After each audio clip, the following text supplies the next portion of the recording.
Doctor Ashok Kumar Mishra के इस channel में आप सभी दर्शकों का हार्दिक स्वागत है, अभिनंदन है। मनुष्य का जीवन सुख दुख से सदैव प्रभावित रहता है। उसके जीवन में कभी खुशी कभी गम की स्थितियां बनी रहती हैं। ऐसा प्रतीत होता है कि संपूर्ण जीवन ही सुख दुख का ताना बाना है। सुख की घड़ियां जल्दी व्यतीत हो जाती हैं, लेकिन दुख की अनुभूति उसे अधिक होती है, उसे अधिक परेशान करती है, अधिक तनाव देती है। आज के जीवन में मनुष्य के समक्ष अनंत समस्याएं हैं। कभी उसको रोजगार में समस्या आती है, कभी नौकरी में बाधा आती है, कभी व्यवसाय अच्छी प्रकार से नहीं चलता। अर्थात रोजगार, नौकरी, व्यवसाय में पूर्ण निष्ठा, लगन और अच्छे कर्म भाव के बाद भी उसे वो फल प्राप्त नहीं होता जिसकी वो अपेक्षा कर रहा है। इस कारण उसे धन का संकट रहता है, धन की समस्या रहती है।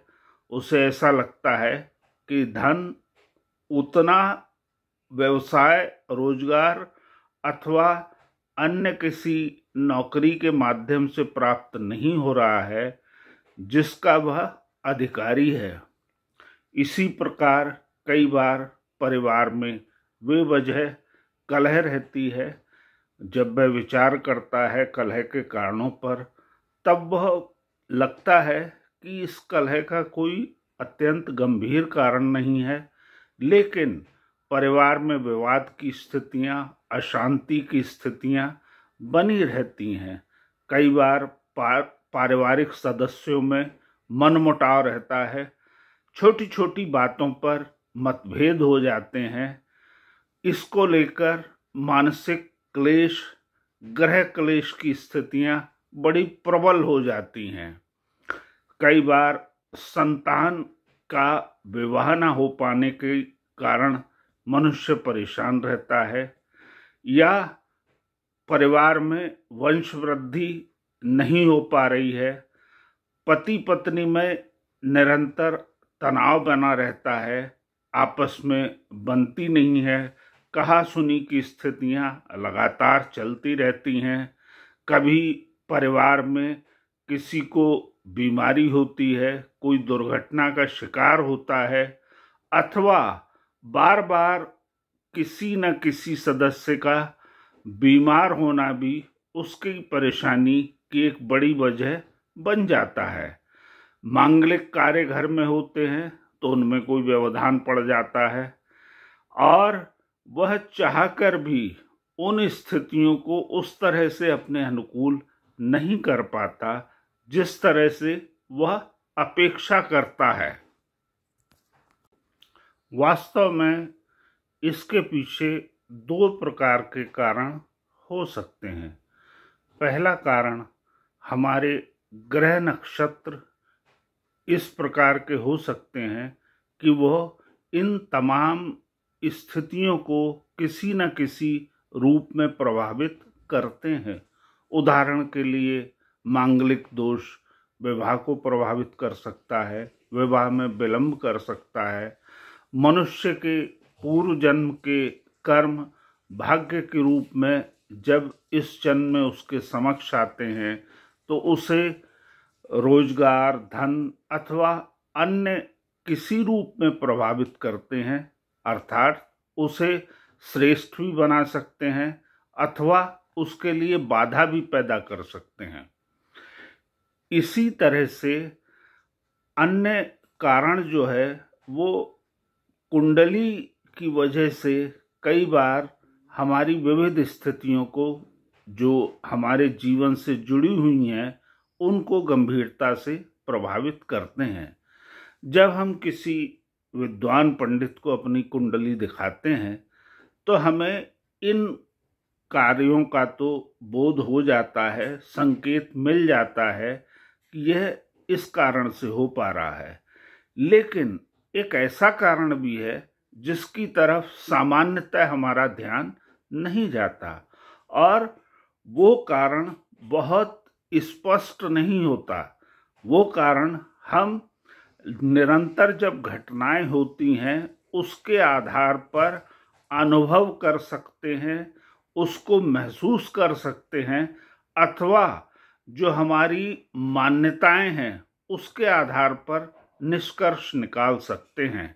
और यह कारण है पितृदोष, जो हमारे जीवन में बहुत सी ऐसी स्थितियां पैदा करता है जो हमारे दुख, तनाव, मानसिक क्लेश का कारक होती हैं। पितृदोष के कारण ही मनुष्य को रोजगार, नौकरी, व्यवसाय में संकट हो सकता है, परिवार में कलह, अशांति हो सकती है, विवाह में बाधा, वंश वृद्धि में बाधा, और परिवार के सदस्यों में मनमुटाव, पति पत्नी में तनाव की स्थितियां हो सकती हैं, परिवार में दुर्घटना, बीमारी, चोट जैसी स्थितियां आ सकती हैं, या मांगलिक कार्यों में व्यवधान पड़ सकता है। प्रश्न ये उठता है कि पितृदोष क्या होता है। जब हम किसी पूर्वज हमारे जो हैं उनका हम विधि विधान से श्राद्ध तर्पण करके उनकी आत्मा को शांत नहीं करते, तब पितृदोष की स्थितियां उत्पन्न होती हैं, और पितृदोष कई पीढ़ियों तक प्रभावित कर सकता है। दरअसल पितृलोक से आत्माएं, हमारे पूर्वजों की आत्माएं अपने वंशजों को देखती हैं और अशांत होने पर उन्हें श्राप देती हैं, अथवा ऐसा संकेत देने लगती हैं जिनसे उनके जीवन में दुख की स्थितियां उत्पन्न होती हैं। पितृ अगर प्रसन्न हैं, आशीर्वाद देते हैं, तो मनुष्य का जीवन सुखमय रहता है, उसके जीवन में समस्याएं कम आती हैं। वास्तव में पितृ जो है वो ईश्वर और मनुष्य के बीच की ऐसी कड़ी है जो मानव जीवन को प्रभावित करते हैं। ऐसी हमारी धार्मिक मान्यता है, हमारे ऋषि मुनि ऐसा मानते रहे हैं, और हमारे जीवन में इन मान्यताओं का बड़ा महत्व है। तो इसलिए जब ऐसी स्थितियां होती हैं तो हमारा कर्तव्य बनता है कि हम अपने पितरों की आत्मा को शांत करने के लिए, उन्हें प्रसन्न करने के लिए कुछ कर्म जो बताए गए हैं, जो धार्मिक कर्मकांड हैं या मान्यता अनुसार जो कार्य बताए गए हैं, उनको हम संपन्न कर दें, जिससे हमारे पितृ शांत हों, हमें आशीर्वाद दें और हमें जीवन में दुख की स्थितियों का सामना न करना पड़े।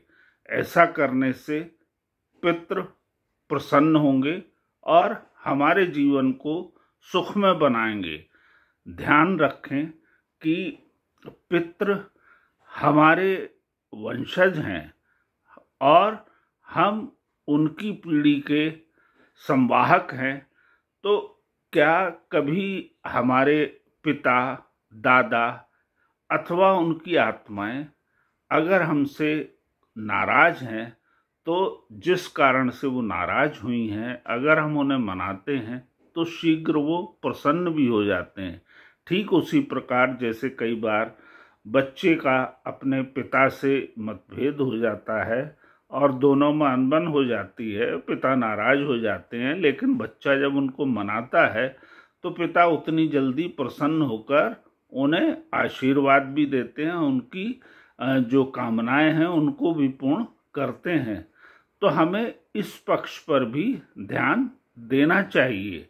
आज के इस वीडियो का उद्देश्य यही है कि कई बार हम कुंडली दिखवाते रहते हैं और कुंडली में सारी चीज़ें अनुकूल होने के बाद भी हमारा ध्यान पितृदोष की तरफ नहीं जाता, क्योंकि पितृदोष की स्थितियां दो तरह से हो सकती हैं। कई बार कुंडली में पितृदोष दिखाई देता है, लेकिन कई बार मनुष्य के कर्म ऐसे होते हैं वर्तमान के जो पितृदोष का कारक बन जाते हैं। तो जो कुंडली में पितृदोष दिखाई दे रहा है वो तो कोई विद्वान पंडित बता सकता है, लेकिन जो वर्तमान कर्म के आधार पर है उसको हम केवल अनुभव कर सकते हैं। और ये कर्म हमारे वो हो सकते हैं कि हमने पितरों का श्राद्ध तर्पण विधि विधान से न किया हो, उनके समक्ष हम जो वर्तमान जीवन में कर रहे हैं वो धर्म के विपरीत हमने कोई कार्य किया हो, ऐसा कोई कार्य किया हो जो पाप की श्रेणी में आता हो, ऐसा कोई कार्य किया हो जो हमारे पितरों को पसंद नहीं आ रहा हो या जिनसे वो प्रसन्न नहीं है। तो पितृ जब प्रसन्न नहीं होते तब वो श्राप देते हैं, और पितृ प्रसन्न होते हैं तो वो आशीर्वाद देते हैं। हमें सदैव पितरों को प्रसन्न करके उनका आशीर्वाद प्राप्त करने के लिए प्रयास करना चाहिए, तब हमारा जीवन अधिक सुखमय रहेगा। आज का ये वीडियो अगर आपको पसंद आता है तो हमारे चैनल को सब्सक्राइब करें, लाइक करें, कमेंट करें।